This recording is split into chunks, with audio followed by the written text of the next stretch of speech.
Hi வணக்கம். இன்றைக்கி பார்த்தீங்கன்னா சிறகடிக்க ஆசை சீரியல் இன்றைக்கான எபிசோடு தாங்க பார்க்க போகிறோம். அதுக்கு முன்னாடி என்னோட சேனலை சப்ஸ்கிரைப் பண்ணி வச்சுக்கோங்க. வாங்க கதைக்குள்ளே போகலாம். இப்போ பார்த்தீங்கன்னா அங்கே வந்து கொஞ்சம் பணத்துக்காக லேட் ஆகுது முத்துக்கு அந்த ஃபினான்ஷியர் கிட்டேருந்து. இந்த பக்கம் பார்த்தீங்கன்னா அண்ணாமலை வந்து ஒரு பேக்கோட வந்து இறங்குறாரு. அப்போது வந்து சிந்தாமணி சொல்கிறாங்க, நீங்கள் எதுக்கு இந்த வயசான காலத்தில் இங்கெல்லாம் வந்து கஷ்டப்படுறீங்க, வீடு ஜப்தி ஆகிறத பார்த்தா உங்களுக்கு ஏதாவது ஆகிட போகுது அப்படின்ற மாதிரி சொல்ல, அப்போ வந்து அண்ணாமலை சொல்கிறாரு, நியாயம் கொஞ்சம் லேட்டாக தான் ஜெயிக்கும்ன்ற மாதிரி சொல்லிட்டு மீனாவும் அண்ணாமலையும் அந்த வீட்டில் வாசல்லே நின்றுட்டு இருக்காங்க. இங்கே பார்த்தீங்கன்னா ஏலம்லாம் விட்டுக்கிட்டு இருக்காங்க.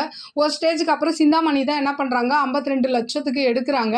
அப்போ வந்து ஒரு தரம் அப்படின்ற மாதிரி இங்கே சொல்ல, இந்த பக்கம் பார்த்தீங்கன்னா முத்து என்ன பண்ணுறாரு, அந்த காசு இருக்கிற இடத்துக்கு ஸ்ட்ரெயிட்டாக போய் அங்கேருந்து பணத்தை வாங்கிக்கிட்டு கரெக்டாக 3ஆவது தரம்னு சொல்லும் போதே என்ன பண்ணுறாரு, இங்கே வந்துடுறாரு, வீட்டுக்கு வந்து நிறுத்துங்க ஏலத்தை அப்படின்ற மாதிரி சொல்லி பணத்தை கட்டிடுறாரு. அதில் பார்த்தீங்கன்னா 28 லட்சம் தான் இருக்குது.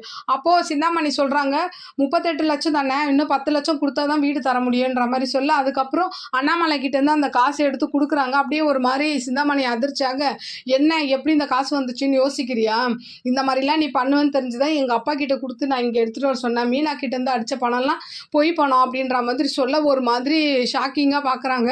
அப்போ இந்த ஆஃபீஸர்லாம் என்ன பண்ணுறாங்கன்னா, இந்த ஜப்தியை கேன்சல் பண்ணி வீட்டை வந்து அண்ணாமலைக்கே கொடுத்துறாங்க. அப்படியே இன்னைக்கான எபிசோடு முடியுது. பார்க்கலாம் நாளைக்கு என்ன நடக்குதுன்னு பார்த்துட்டு நான் உங்களுக்கு ரிவ்யூ கொடுக்குறேன். என்னோட சேனல் பிடிச்சிருந்தா லைக் பண்ணுங்கள், ஷேர் பண்ணுங்கள், கமெண்ட் பண்ணுங்கள். என்னோட சேனலை சப்ஸ்கிரைப் பண்ணி சப்போர்ட் பண்ணுங்கள். நன்றி, வணக்கம், பாய்.